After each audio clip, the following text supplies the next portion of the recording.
You know, you can't talk about civil rights without also talking about the Woolworth's lunch counter sit-ins. It was the turning point for Tampa, led by a young man named Clarence Fort and high school students.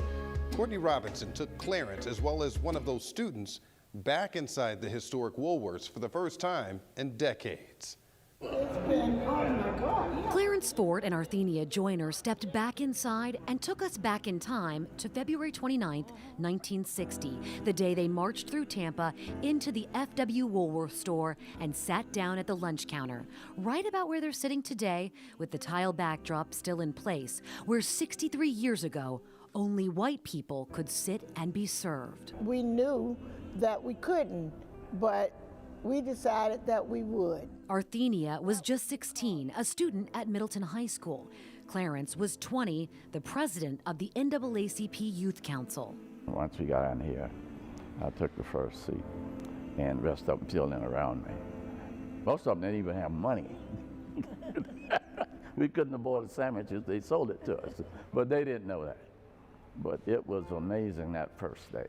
The first of what would be 5 days of marching, taking a seat at the counter, being refused service, and then leaving. Actually, the second day, the mayor sent the police department, about 8 or 10 officers, and they stood behind us and didn't let anyone get to us. So that was the difference between Tampa and other cities in the South. Peaceful, but not easy. We never got served. We no. never got served. I did have 2 white gentlemen came in, one of them spit on my shoulder. After the 5th day, Tampa's mayor, Julian B. Lane, called. It worked.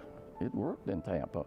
And that's when Reverend Laurie and the city fathers got together at Mayor Lane.